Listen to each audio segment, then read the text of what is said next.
Hello, all my middle-aged music freaks. How's it going? I hope you're all well, healthy, doing okay. I have not been that healthy. I had a rough month there. That's why I haven't filmed any videos. So, nothing serious, no COVID or anything weird like that, but just my typical health problems that I have. I have a plethora of health problems. So, thank God I'm doing better now.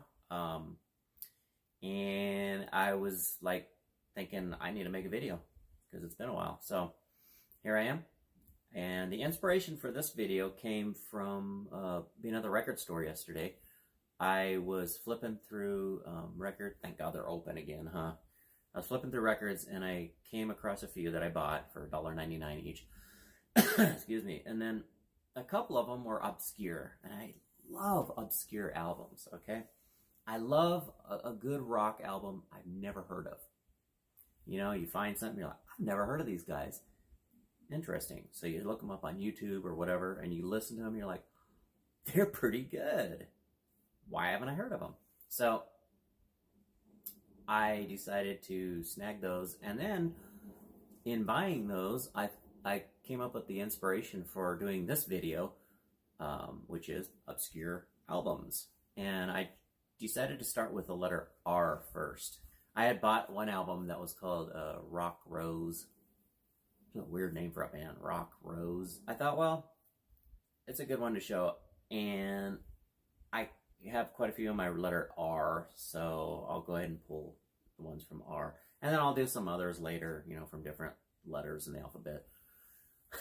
So I'm out of practice here, as you can tell. Anyways, I will use this as part of my Rediscovering My Collection series because these are albums that I haven't listened to in a while and I want to. So first I'm going to share them with you fine folks.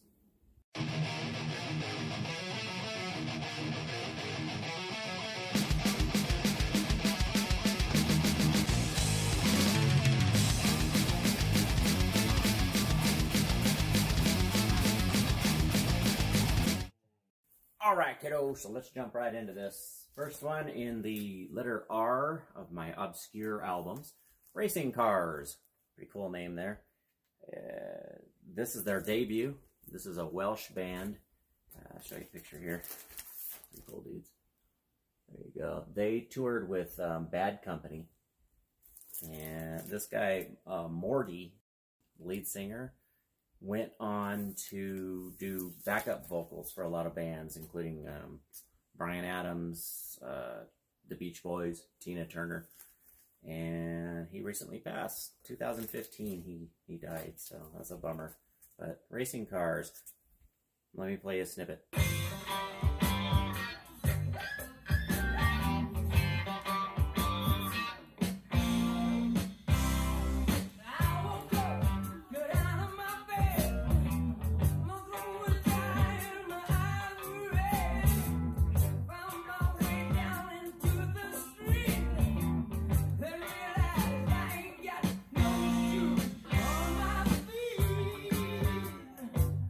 Not bad, huh? So next in here is Rage. Pretty cool band. They are a British band, and they're originally known as Nuts, N-U-T-Z. Through the 70s, they had a song on a compilation called Metal for Mothers. Anybody have that one? I'd love to get a hold of that series someday. A bunch of Metal for Mothers CDs. So what they did was they wanted to leave their 70s image behind and kind of move into this new album sound. And I read that they added a second guitarist and everything to get that sound, so that's pretty cool. They're on a label that's French. It's called, ooh, where is it? There it is. It's called Guerrere? I don't know. Jex, you out there? You watching? You can help me to pronounce that a little better. I'm not very good at pronouncing pretty much. Even English words I can't pronounce. Anyways, they popped out 2 more albums that flopped because, I don't know, they're described as not very enthusiastic. I don't know what that means. I haven't heard them, but this one's pretty good. I like it. Here you go.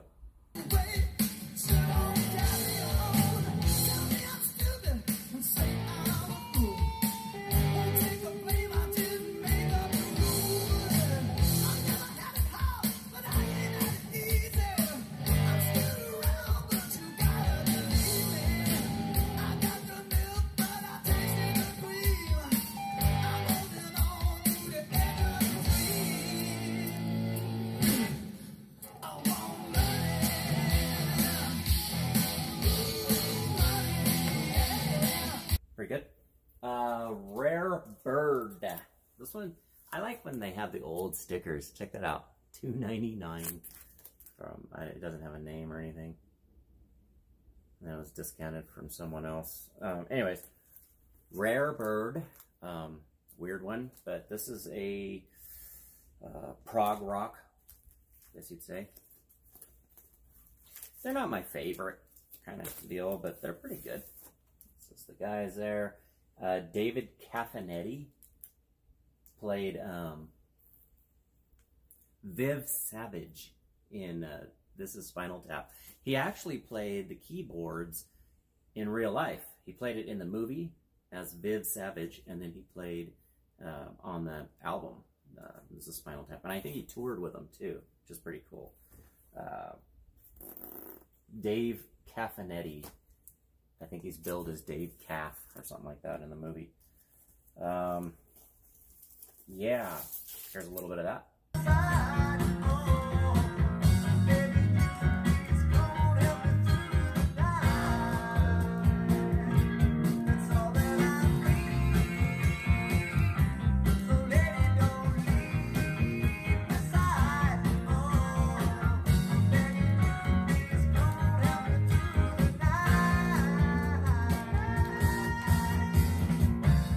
Pretty good 1974 music there. Getting a little more modern here is Red Lamb. Now, I know I've shown this one before, probably a couple times in my older ones, but it's just such a good album. I want to show it again. It is an obscure album. Most people I tell about it are like, I've never even heard of that. This is Dan Spitz of Anthrax. He collaborated with Dave Mustaine, Megadeth, obviously, to put this out, and it's just killer thrash, metal, hard rock. I love it. It's one of my favorite albums in my collection. And I was bummed because I could have shown this in the autism awareness video I did about a month ago. Reason is Dan Spitz actually has twins, and his twin boys are both autistic. So that is quite a challenge there. Dropped over my water. Hold on. Cheers. So yeah, he has twins. They're autistic, and he wrote a song on this called Puzzle Box, and it is about his sons, or more accurately about autism awareness. So anyways, it comes with a poster. It's pretty rad. I love to hang this, but you know, the collectors, I'm like, oh, I don't want to damage it. So yeah, it's got a lot of big names on it. Like I said, Dan Spitz, Anthrax, Dave Mustaine from Megadeth, and then there's Chris Vrenya from Nine Inch Nails and Marilyn Manson, Patrick Johansson from Wasp, Don Chafin. I'm not too familiar with him. He did vocals for, or is doing vocals for, I think he's currently in the band Voices of Extreme. I don't know them. I don't know if they're any good, but I'll look into those. Randy Coven is also in the band. Randy Coven played with Yngwie Malmsteen, who's a bassist, and he played with Steve Vai, big guy there. However, in 2014, we lost him too. Only 54 years old.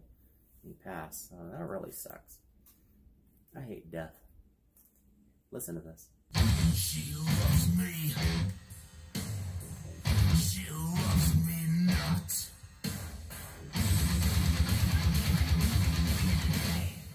She loves me.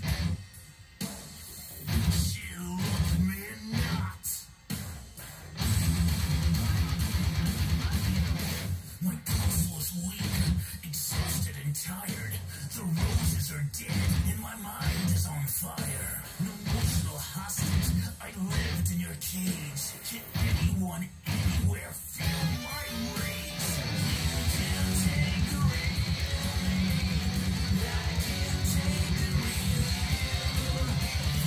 That's bad, isn't it? I love that. All right, next on the list is Rhett Forrester. A lot of people who have passed into my lists, huh? Man, I hate death. Rhett Forrester. Sorry, get all depressing in this episode. He, as you guys know, was in Riot from 81 to 84, I believe. And yeah, good stuff. This whole album is good, but I consider it obscure because I don't know. I wasn't aware of it when I first discovered it, but yeah, it's the first of 3 solos that he did. And what else? Oh well. Oh, 2 band members in there are from the Rods, in case anybody's interested in that trivia. Carl Kennedy and Gary Bordenero, both from the band The Rods, which is pretty cool. But yeah, he was killed in a carjacking in 94. He was only 37 years old, so that sucks. Check it out.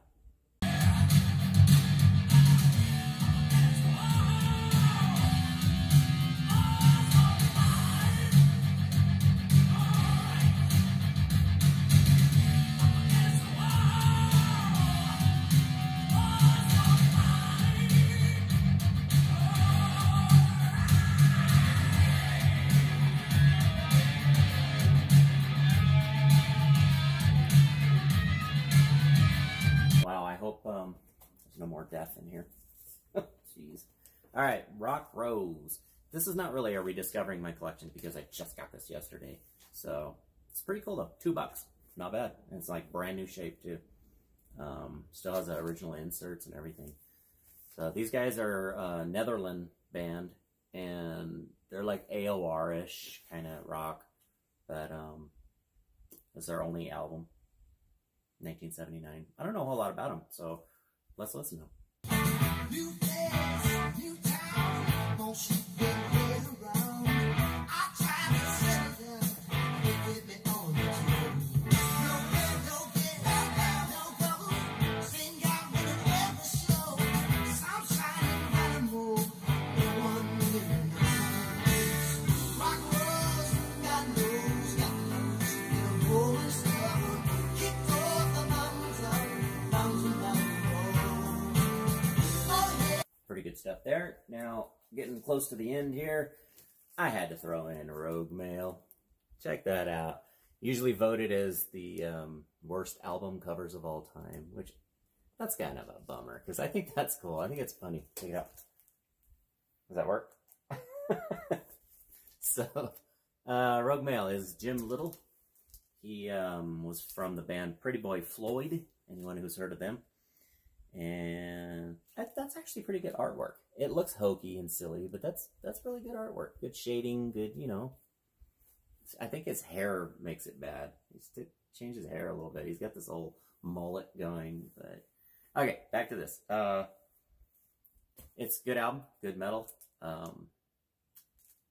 Oh, he actually put one out recently too, 2009, about 10, 11 years ago.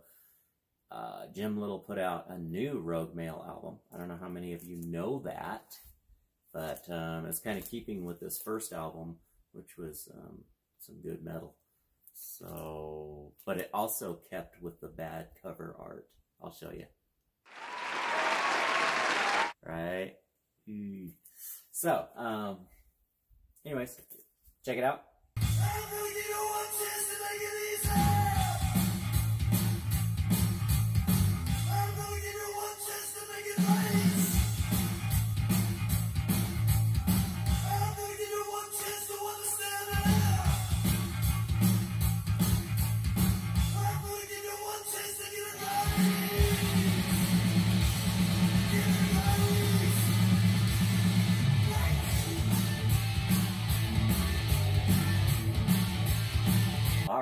Last one on my list here of obscure albums is Rough Diamond.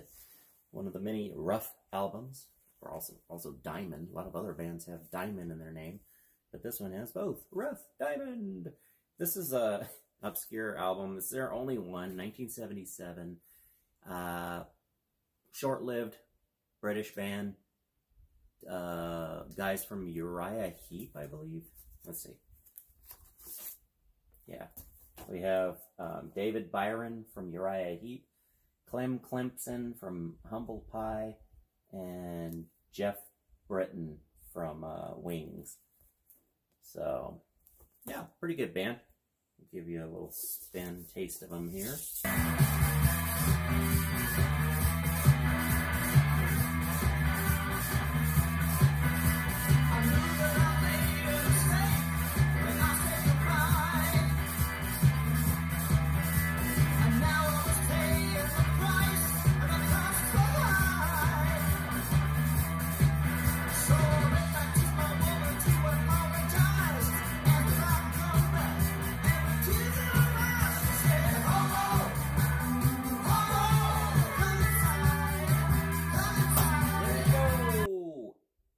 Obscure albums from my collection, from the letter R, that I'll be listening to this week. I'll be spending those all week, and it's part of my Rediscovering My Collection series, which I've been having a lot of fun with. I haven't been filming a whole lot because I haven't been feeling that great. I have to kind of be good here, my spine and my just how I feel overall in order to make a video, so it's kind of rare these days. I used to make a lot of videos. Oh my gosh, I used to spend maybe 2 a week out for a long time. I was jamming on them, having a lot of fun, and my subs were going up, and I used to talk with a lot of people, and it was a lot of fun. But in recent years, I've had more back surgeries, neck surgeries, and more problems in life. You guys know how it goes. You hit middle age and everything turns to crap. So, anyways, thanks for hanging out with me and going through those with me. And please comment. Let me know what you think of these albums. Do you know anything about them that I didn't say? Or do you like any of them? Do any of them interest you? Give me a comment. Talk to you later. God bless you.